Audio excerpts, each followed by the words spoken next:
नमस्कार, म भरत विश्वकर्मा।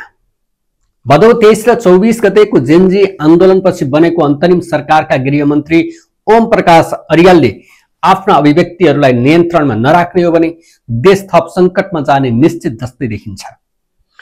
कुनै आधार र प्रमाणबिनै दल र दलहरूका नेताहरूलाई अपराधी करार गर्ने अर्यालका अभिव्यक्तिहरू प्रशस्तै छन्।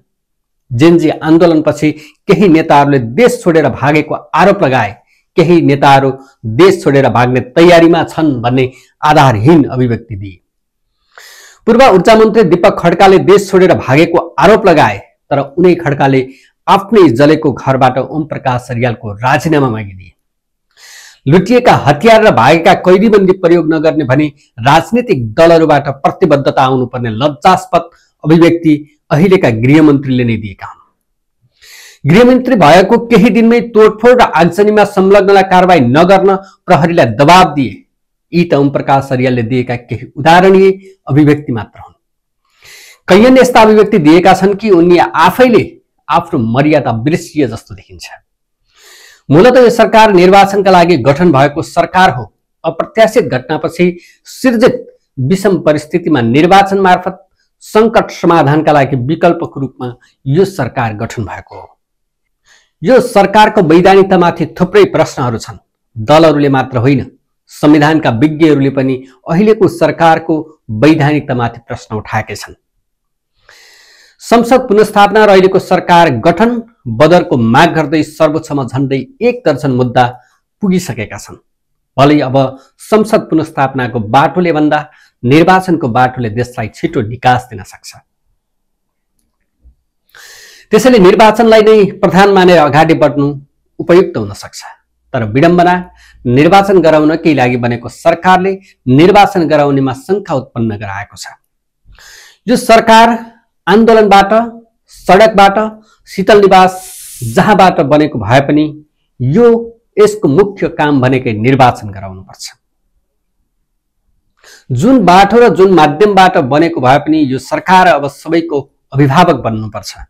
निश्चित समूह वा कुनै एक पुस्ताको मागलाई केन्द्रमा राखेर निर्देशित हुनु हुँदैन। समयको मागलाई बुझ्नुपर्छ।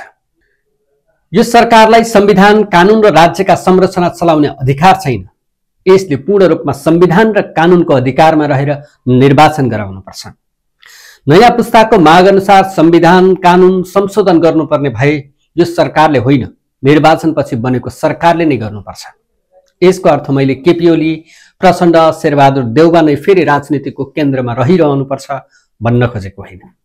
यी पात्रहरूलाई विदा गर्ने लोकतान्त्रिक विधि छँदैछ, कुनै डर, धम्की, त्रासको माध्यमबाट होइन। पदमा रहँदा कुनै गैर कानुनी कार्य गरेको भए कानुन अनुसार कारबाही गरिनुपर्छ। तर अहिलेका गृहमन्त्रीले जस्तो कुनै प्रक्रिया अनुसन्धान बिनै अपराधी करार गर्नु प्रत्युत्पादक हुन सक्छ। गृहमन्त्रीले अहिलेको अवस्थामा उत्याउला अभिव्यक्ति दिएर निर्वाचनको वातावरण बिगार्ने होइन, निर्वाचनलाई केन्द्रमा राखेर निर्वाचनको वातावरण बनाउने हो।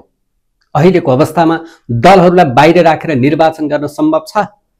अवश्य पनि छैन। गत निर्वाचनमा नेकपा एमाले 27 लाखभन्दा धेरै, काङ्ग्रेसको 26 लाखभन्दा माथि, माओवादीको झन्डै 12 लाख मत समानुपातिक तर्फ प्राप्त गरेका छन्। जनमतका हिसाबले अहिलेका दलहरूलाई बाइपास गरेर निर्वाचन गर्छु भन्नु काल्पनिक र निरङ्कुशताको अर्को रूप हुनेछ। गृहमन्त्रीज्यू, तपाईँ सहितको मन्त्री परिषदको काम मुख्यत निर्वाचन गराउनु हो। अब वातावरण बिगारेर कुर्सीको आयु लम्बाउने दुष्प्रयास नगर्नुहोस्।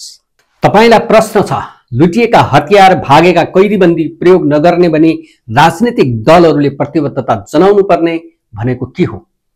गृहमन्त्रीको कुर्सीमा बसेर यहाँभन्दा लज्जास्पद अभिव्यक्ति के हुन सक्छ? जेनजी आन्दोलनका क्रममा भएका तोडफोड, आगजनी र लुटपाटमा संलग्नलाई पक्राउ नगर्न यसअघि नै परिपत्र गर्ने तपाईँ होइन? निर्वाचनको मिति घोषणा भइसकेको अवस्थामा गृहमन्त्रीले शान्ति सुरक्षामा प्रत्यक्ष प्रभाव पर्ने गरी यस्तो अभिव्यक्ति दिन मिल्छ? भागेका कैदीबन्दीलाई समात्ने, लुटिएका हतियार जफत गर्ने जिम्मेवारी तपाईँको हो कि दलहरूको? तपाईँको यो भनाई आत्मसमर्पण हो या सत्ता लम्बाउने दुष्प्रयास हो? गृहमन्त्रीज्यू, सम्हालिनुहोस्। कुनै एक समूहको नेतृत्व गर्दै हुनुहुन्न, सिङ्गो देशको गृहमन्त्री हुनुहुन्छ। अब पनि सम्हालिनु भएन भने प्रमाणित हुन्छ कि तपाईं चुनाव चाहनुहुन्न। ईर्ष्या, डाहा, कुण्ठा र आक्रोशभन्दा बाहिर निस्केर लुटिएका हतियारहरू खोज्नुहोस्। भागेका कैदीबन्दीहरू कहाँ छन्? समात्नुहोस्। पूर्व प्रधानमन्त्री, पूर्व मन्त्री, शीर्ष नेताहरू र राजनीतिक दललाई भड्काउन, उत्तेजित बनाउन झुटा अभिव्यक्ति र घातक क्रियाकलाप नगर्नुहोस्। तपाईका घातक क्रियाकलापले फेरि सडकमा दोहोरो लडाईँको बीजारोपण नगर्नुहोस्। कथम कदाचित निर्वाचित भएन भने के हुन्छ?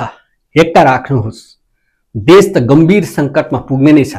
तपाईको नाम इतिहासमा कलंकित पात्रको रूपमा दर्ज हुनेछ। तपाईलाई सत्तामा पुर्याउनेहरू फेरि सडकमा आउनेछन्। त्यसैले जोशमा होइन, होशमा बोल्नुहोस्। आवेग र प्रतिशोधमा होइन, विवेकले बोल्नुहोस्। देशलाई संकटमा होइन, निर्वाचनमा लैजान भूमिका खेल्नुहोस्। आफ्नो जिम्मेवारी जे हो त्यसैमा सीमित रहनुहोस्। हवस् त, आजका लागि बिदा हुन्छु। नमस्कार।